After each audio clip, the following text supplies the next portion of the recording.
خوا راشه دې خوا راشه ټول ځان دې لوټ کړی منډه هغه بل ته مه واسکه دا منمه چې باران رحمت دی خو د دې نه خو زحمت ساز شو او دا واړه بار ګرځي نو دا خو بجلی شارټ دي کندې راډکې شوي دي اوس وګوره که دې کندې ته ماشوم ولوېده خو بس مري که نه ځای په ځای سیلاب دي اوبه راغلي دي زه به ستاسو سرمن وکاږمه تاسو څنګه بار ته راوتي ما خو ماشوم کور ته پاره که او تاسو ته میم ماشومان بار ته مه راپرېږدئ ځای په ځای لښتي راډک شوي دي که تېر کې م چا دیکه ورکړه او ورکوټې ماشومې نو تاسو به ترې خبر هم نه یو الله مکه الله مکه هغه به د دنیا نه لاړ شي یو ماشوم د کوره بار ته مه راپرېږدئ ډېره مننه یا لکه کیسر یار ته څنګه لکه درې ودو رنګې ځان سره لګیا یا څه چل شوی ولې وایي وی څه چل شوي دي د خدای مسلمانه ځای په ځای کوټې رالوېږي دیوالونه رالوېږي دا سال دی او ته وایې څه چل شوي دي باران او دونه باران وشو د خدای مسلمانه چې دا ماشومان لوبې کوي او د دیوالونو د کوټو لاندې لوبې کوي نو زه ورته یم چېرته پردی کوټه به در باندې راولېږي یا به باندې دیوال راولېږي زه یې شاړمه کور ته که ستا ماشومان یې زه یم ته یم کور ته بوځه نه نه مړه نه رالوېږي یار پرېږده چې خپل لوبې کوي ماشومان دي یار چېرته به یو خوا منډې وي چېرته به بل خوا منډې وي څه پېږې یار یار اشنا خوښ مې نه شوې ښه ما خو په ډومبي ځل ولیده چېرته مې لیدلې هم نه وې خو ته په سترګو شمکورې دغه کنده راډکه شوې ده که دې ته وله څوک دیکه ورکړي او ولوېږي پکې بلې بجلی شارټ دي نو که چېرته بجلی له ګوتې یوسي او وینیسي او مړه شي نو دا خو پردي ماشومان دي مړه ته لا څنګه خبرې کوې یار اول خو ته د بجلی خبره کوې بجلی خو ډومبۍ شته دی نه او که راشي نو کم د مړه په 24 غنټو کې نیمه غنټې له نه راځي او دا کنده پرې چې واړه پکې لامبي پرې چې بیخي پکې ولامبي یو کال وشو چې لامبړی نه دي پرې زنګ منګ وځي یار یار اشنا زنګ د ځان وکاږه د پردو ماشومانو نه زنګ مو وکاږه او دا ته څوک یې ته خو موږ له غلطې مشورې راکې تا خو موږ له ذهن ټول بله لښته واړو دا مړه زما پته به ته ویډیو په اخره کې لګي ښه لکه ته خو ډېر عجیبه سړی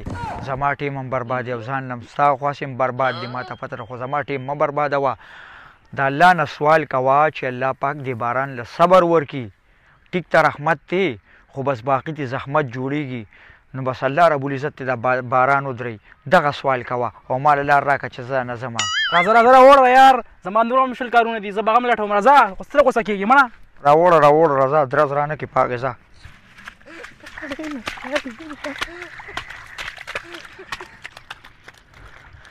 یو واړو ورګې مړه تاسو خو پې پوه نه شوه زه ته وایم سیلاب خطرناک شی دی او نه پوهېږې مړه ړم راله پوخ که مړه اول ولیږه پرېږده لکه ماشومان دي مړه ماشومان نه که نه د خدای نیکبخته نو دا ته ګورې نه دا سال دی سیلابونه یې سیلابونه او دا پکې لامبي رالامبي زه یم یو یې نسي زه په خپله سیند ته تللی یم سیلاب له دا به څه کوو نو کوس انګریزان موږ نه خبر شو چې تاسو دونه خطرناک یې چې خطرناک ځای ته تاسو په خپله ځای نو پته نه لګي چې د هغوی به په ځان څه کوي مړه ما وایي چې ته خشاک مشاک به پکې ځان لونیسو یار هر څه راوړي اوس یې خوند وکړه د غټو دال دی نو زه به د وړو نه څه ګیله وکړمه د خدای نیکبخته ته هغه بل ځل هغه سیلاب ته نه کتل چې د دغه لرګو په وجه باندې ټول ځوانان وړي د تورو خاورو لاندې شو او بیخي ورک شو پکې او تاسو یې لرګو نه قلارېږي ماله خو لامبو راځي مړه زه به بیا تا ته دا لامبو ښیم چې دغه اوبه ته یوسي که نه او خلک وایي چې هغه یو پکې بل هم روان دی نو ښه مزه به وکړي مړه کیسري هغه نوي پولې نه دي جوړ کړي د مونډې هغه هم پکې ډکي یاره سیلاب دومره ډېر دی بس خدای دې خیر وکړي والله دا خو یې 3 ځل جوړ کړه او که دا ځل یې یوړه نو مشکله ده بیا خو نه سازي بیا ځان هلیکاپټر و غم کوې بس که توزه و تنګي ته په هلیکاپټر کې ځای راځي بس الله یې زموږ په خاج رحم وکړي لوبه ډېره ورانه ده دې خوښه ده که دې خوښه پاسه دې ولې پروزي پاسه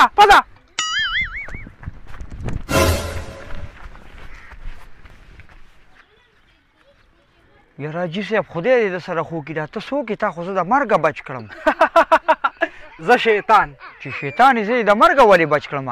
ستاسو خو موږ سره دښمني ده که نه نو او که نه دا دیوال چې په تا پرېوتی وي ته به شهید شوي وي او چې شهید شوي وي ته به تلې ډایرکټ جنت ته او زه چې موجود یم تاسو به څنګه جنت ته ځئ شیطانه خدای دې ړو چاونو ملګرو که دا ویډیو هم خوښه شوي نو دا مخکې شیر کړئ او یو لایک هم ورکړئ دا مخکې م رڼا شه